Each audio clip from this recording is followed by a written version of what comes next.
સમાચાર સામે આવ્યા છે, જેમાં ગાંધીનગરમાં ટાઇફોઇડના કહેર વચ્ચે ગાંધીનગરની જનતા રામ ભરોસે છે। તો લોકો રામ ભરોસે ભાવનગરમાં ક્રિકેટ રમવા પહોંચી ગયા। પદાધિકારીઓ ગાંધીનગરના મેયર સહિત પદાધિકારીઓને ક્રિકેટમાં રસ જોવા મળી રહ્યો છે। એક તરફ પ્રજા હેરાન પરેશાન થઈ છે, દૂષિત પાણી મળી રહ્યું છે પ્રજાને। અધિકારીઓ અને પદાધિકારીઓ ક્રિકેટ રમવામાં મશગુલ જોવા મળ્યા છે। શહેરમાં ટાઇફોઇડના કહેર વચ્ચે ભાન ભૂલ્યા પદાધિકારીઓ। તો ગાંધીનગરમાં ટાઇફોઇડના 133 જેટલા કેસ છતાં પણ તંત્રની આ ઘોર બેદરકારી કહી શકાય। ભાવનગરમાં ક્રિકેટ રમવા માટે પહોંચી ગયા છે પદાધિકારીઓ। તો આપણી સાથે સંવાદદાતા કિંજલ બોરીસા લાઈવ જોડાયા છે। જે કિંજલ, એક તો ગાંધીનગરમાં દૂષિત પાણી મળી રહ્યું છે, ટાઇફોઇડનો લોકો ભોગ બની રહ્યા છે, અધિકારીઓને કોઈ પડી નથી, આ તો કેવી પરિસ્થિતિ?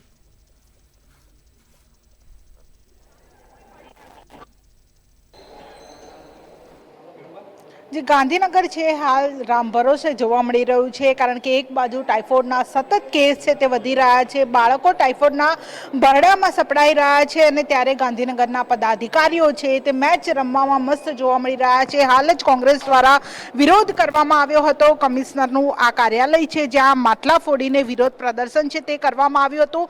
માત્ર થોડીક જ વાર માટે કમિશનર પણ અહીંયા પહોંચ્યા અને ત્યારબાદ તેઓ પણ નીકળી ગયા છે। આ અત્યારે પણ જે કોંગ્રેસ દ્વારા અને તેમની સાથે જે સ્થાનિક લોકો હતા તેમના દ્વારા પણ જે વિરોધ છે તે વિરોધ કરવામાં આવ્યો હતો। અત્યારે પણ જે કમિશનર સાહેબ છે તેઓ નીકળી ચૂક્યા છે। બીજી બાજુ બીજા કાર્યાલયો પણ બતાવીશ કે જે કાર્યાલયો છે તે અત્યારે ખાલી જોવા મળી રહ્યા છે। આ ગાંધીનગરનું કોર્પોરેશન છે, કોર્પોરેશન ભવન છે, પરંતુ ત્યાં અત્યારે એક પણ અધિકારીઓ કે પદાધિકારીઓ છે તે જોવા મળી નથી રહ્યા, કારણ કે એક બાજુ જે પાટનગરમાં જે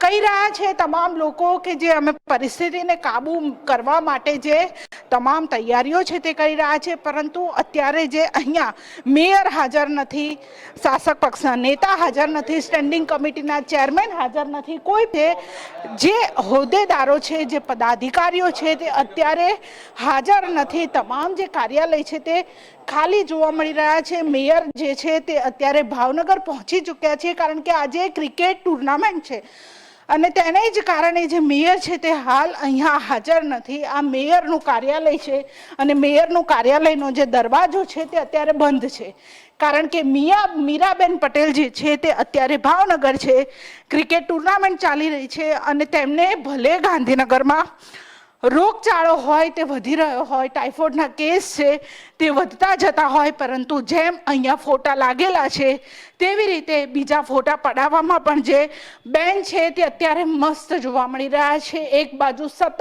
ટાઇફોઇડના કેસ છે તે વધતા જઈ રહ્યા છે, પરંતુ મીરાબેન સહિત જે તમામ જે ભાજપના હોદ્દેદારો છે તે અત્યારે ભાવનગરમાં મેચ રમવામાં મસ્ત જોવા મળી રહ્યા છે। આ આખું જે ગાંધીનગરનું કોર્પોરેશન ભવન છે તે ખાલી છે, તમામ લોકો ભાવનગરમાં મસ્ત છે, કારણ કે મેચ ચાલી રહી છે, ક્રિકેટ ટુર્નામેન્ટ ચાલી રહી છે અને તેને જ કારણે જે અત્યારે અહીંયાનું જે કોર્પોરેશન ભવન છે ત્યાં કોઈ પણ અધિકારીઓ છે તે જોવા નથી મળી રહ્યા। કમિશનર દ્વારા પણ જે નિવેદન આપવામાં આવ્યું કે જે પોલિટિકલ એંગલથી હું કંઈ પણ ન કહી શકું, જે ટાઇફોઇડના કેસ છે તેમાં સતત વધારો થઈ રહ્યો છે, પરંતુ પરિસ્થિતિને કાબૂ કરવાની જગ્યાએ અત્યારે તમામ લોકો છે તે ડાંક પીછોડો કરી રહ્યા છે। 2 બાળકોના મોત થઈ ચૂક્યા છે, સિવિલના આંકડા છે તે કંઈક અલગ છે અને કોર્પોરેશન દ્વારા જે પ્રેસ નોટ જાહેર કરવામાં આવે છે તેમાં જે આંકડા છે તે ઓછા બતાવવામાં આવે છે। અને શા માટે તમે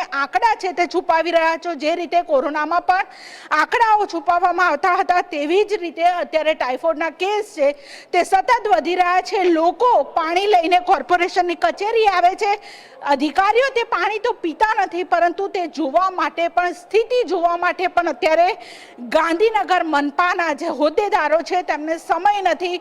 પોતાને ફોટો સેશન કરાવવા માટે થઈને અત્યારે તેઓ ભાવનગર ક્રિકેટ રમવામાં મસ્ત છે ને આખી આ મનપાની કચેરી છે તે ખાલી છે। અહીંયા એક પણ અધિકારી હાજર નથી, એક પણ હોદ્દેદાર હાજર નથી। શા માટે? પ્રજા તમને ચૂંટીને મોકલે છે, તમને બીમારીમાં લોકો સપડાય, તમે લોકોને દૂષિત પાણી આપો, તેના માટે લોકો તમને મત નથી આપતા. લોકો તમને એક ભરોસા સાથે ચૂંટીને મોકલે છે.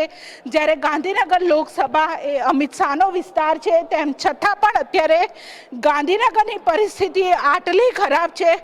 રાજ્યમાં જો ગાંધીનગરની સ્થિતિ આવી હોય તો રાજ્યના બીજા મહાનગરપાલિકાની સ્થિતિ શું હોઈ શકે? તમામે તમામ આખું ગાંધીનગર મનપા છે તે હાલ ખાલી જોવા મળી રહ્યું છે, કારણ કે એક પણ પદાધિકારી, એક પણ અધિકારી અહીંયા હાજર નથી. જ્યારે લોકો અહીંયા પહોંચ્યા હતા, તેમના બાળકો અત્યારે હોસ્પિટલમાં છે, કારણ કે પોતાના બાળકો આ કોર્પોરેશનના વાંકે, કોર્પોરેશનના પાપે, કારણ કે જ્યારે તેમણે કામગીરી કરવાની છે, જ્યારે તેમણે ગ્રાઉન્ડ ઉપર ઉતરવાનું છે, તેની જગ્યાએ અત્યારે આ તમામ ગાંધીનગરના અધિકારીઓ છે, હોદ્દેદારો છે, તે ભાવનગરમાં મેચ રમી રહ્યા છે. અરે મેચ રમવાનો સમય છે અત્યારે ત્યાં હોસ્પિટલમાં જઈને લોકો પાસે રહેવાનો સમય છે. એની જગ્યાએ અત્યારે ભાવનગરમાં જે મેચ છે તે ટુર્નામેન્ટમાં હાજર રહેવા માટે તેઓ પહોંચ્યા છે. એક બાજુ સતત ટાઇફોઇડના કેસ છે તે વધી રહ્યા છે, તેમ છતાં પણ અહીંયા કોઈ હાજર નથી. શું કહેશો? અત્યારે તમારા સાથી બધા ભાવનગરમાં મેચ રમવા ગયા છે. મેચ ખાલી ઓપનિંગ સેરેમની માટે ગયા છે અને એ પણ ફોર્માલિટી છે. 5 કે 6 જણા ગયા છે, ઓપનિંગ સેરેમની પતે એટલે પાછા આવે છે. અત્યારે પરિસ્થિતિ બેકાબુ બની રહી છે ટાઇફોઇડની, તેમ છતાં પણ ત્યાં જવું જરૂરી હતું. 44 કોર્પોરેટર છે અને બધા જ અહીંયા આ જ પ્રક્રિયામાં લાગેલા છે. ડોઝિંગની પ્રક્રિયા માટે ઓટોમેટેડ સિસ્ટમ પણ અપનાવી લીધી છે. આપણે ગઈકાલથી અત્યાર સુધીમાં લગભગ રોજના 500 ટેસ્ટ થઈ રહ્યા છે અને GWSSB તરફથી 1100 થી 1500 ટેસ્ટ થઈ રહ્યા છે. અને આરોગ્ય વિભાગની અંદર પણ જ્યાં તકલીફ છે ત્યાં પરિવાર અને બાળકો એની ખાવાની વ્યવસ્થાથી લઈને બધી જ વસ્તુ ચાલુ છે. 44માંથી ત્યાં ગયેલા સિવાયના બધા જ વ્યક્તિ 4 ટાઈમ સિવિલ હોસ્પિટલમાં હાજર હોય છે. એટલે ત્યાં 44માંથી જે 6 લોકો ત્યાં ગયા છે, એમના સિવાય જે બધા કોર્પોરેટર હોસ્પિટલ જઈ રહ્યા છે. આ જવાબ છે ગાંધીનગરના જે હોદ્દેદારોનો, પરંતુ આ જવાબ યોગ્ય નથી, કારણ કે જ્યારે તમારે ગ્રાઉન્ડમાં ઉતરવાનું હોય, જ્યારે મેયરની અહીંયા જરૂર હોય ત્યારે મેયર નથી. એટલે આ જવાબ આપી રહ્યા છે, ઢાંક પીછોડો કરી રહ્યા છે. તું જે સ્ટેન્ડિંગ ચેરમેનનો આ જવાબ છે તે કહી રહ્યા છે કે માત્ર જે 6 લોકો ત્યાં ગયા છે.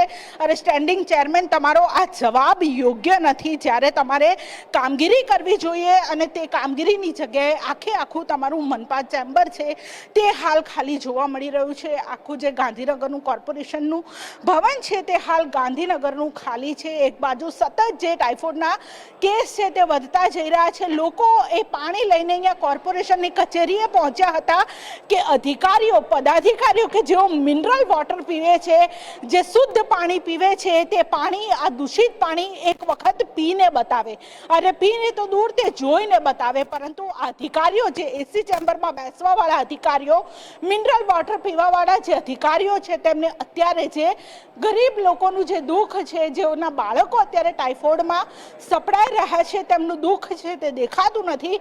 જે ઓપનિંગ સેરેમનીમાં જવું જરૂરી હતું, તેવું કહ્યું છે કે 44 કોર્પોરેટરમાંથી માત્ર 6 જે કોર્પોરેટરો છે તે ભાવનગર ગયા છે. ઓપનિંગ સેરેમનીમાં જવું જરૂરી હતું. આ નિવેદન છે ગાંધીનગરના સ્ટેન્ડિંગ કમિટી ચેરમેનનું. અને સાહેબ, અત્યારનો જે સમય છે તે તમારે લોકોની વચ્ચે જવાનો છે. જ્યારે લોકો તમને ભરોસો કરીને જ્યારે મૂક્યા છે, તમને ભરોસો કરીને મત આપ્યા છે, તે મતનો જ્યારે તમારે ઋણ ચૂકવવાનો સમય આવ્યો ત્યારે તમે અહીંયા હાજર નથી. જે બાળકો છે તે સિવિલ હોસ્પિટલમાં બેડમાં પડ્યા છે. જ્યારે હર્ષ સંઘવી તેઓની મુલાકાત કરી, અમિત શાહનો ફોન પણ આવ્યો, પરંતુ તેમ છતાં પણ ગાંધીનગરમાં સ્થિતિ બેકાબુ છે. લીકેજ છે તે હજુ પણ શોધવામાં આવી રહ્યું છે. હજુ પણ પાણી છે તે પ્રદૂષિત આવી રહ્યું છે. લોકો કહી રહ્યા છે કે હજુ પણ પાણી છે તે કડવું આવે છે, પીવાલાયક પાણી હજુ પણ નથી આવતું.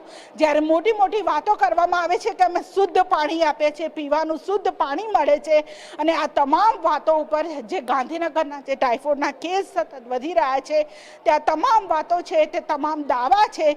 વિકાસની ગુલબાંગો ફૂંકવામાં આવે છે. ગાંધીનગરમાં વિકાસ છે તે ચારે તરફ દેખાઈ રહ્યો છે, પરંતુ વિકાસની વચ્ચે પણ વાસ્તવિકતા એ છે કે હજુ પણ અનેક એવા સેક્ટરો છે, અનેક એવા ઘર છે કે જ્યાં દૂષિત પાણી પહોંચી રહ્યું છે.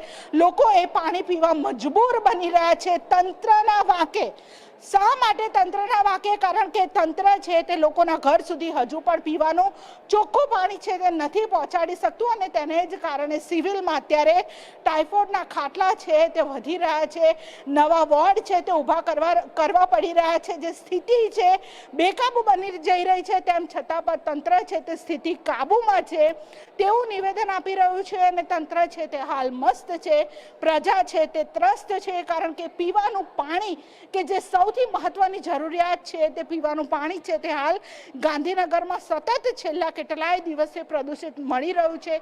દૂષિત પાણી હજુ પણ ચોખ્ખું નથી થઈ રહ્યું, હજુ પણ લીકેજ ક્યાં થયું છે તે શોધવામાં આવી રહ્યું છે. તે સચોટ જે કામગીરી થવી જોઈતી હતી તે નથી થઈ રહી અને ગાંધીનગરનું કોર્પોરેશનનું હાલ જે ભવન છે ત્યાં જે અધિકારીઓ છે, પદાધિકારીઓ છે તે મસ્ત છે ક્રિકેટ રમવામાં. અહીંયા જે છે તે કોઈ નથી, પ્રજા છે હાલ સિવિલમાં જોવા મળી રહી છે. ત્યારે હવે ક્યારે ગાંધીનગરમાં ચોખ્ખું પાણી આવશે તેના ઉપર પણ એક સવાલ છે. જી બિલકુલથી જાણકારી આપવા બદલ આપનો આભાર. તો ગાંધીનગરના મેયર સહિત પદાધિકારીઓ ક્રિકેટમાં રસ હોય તેવું લાગી રહ્યું છે, કારણ કે તમામ લોકો ક્રિકેટ રમવા માટે ભાવનગર ગયા છે. અધિકારી અને પદાધિકારીઓ ક્રિકેટ રમવામાં મશગુલ. શહેરમાં ટાઇફોઇડના કહેર વચ્ચે ભાન ભૂલ્યા પદાધિકારીઓ.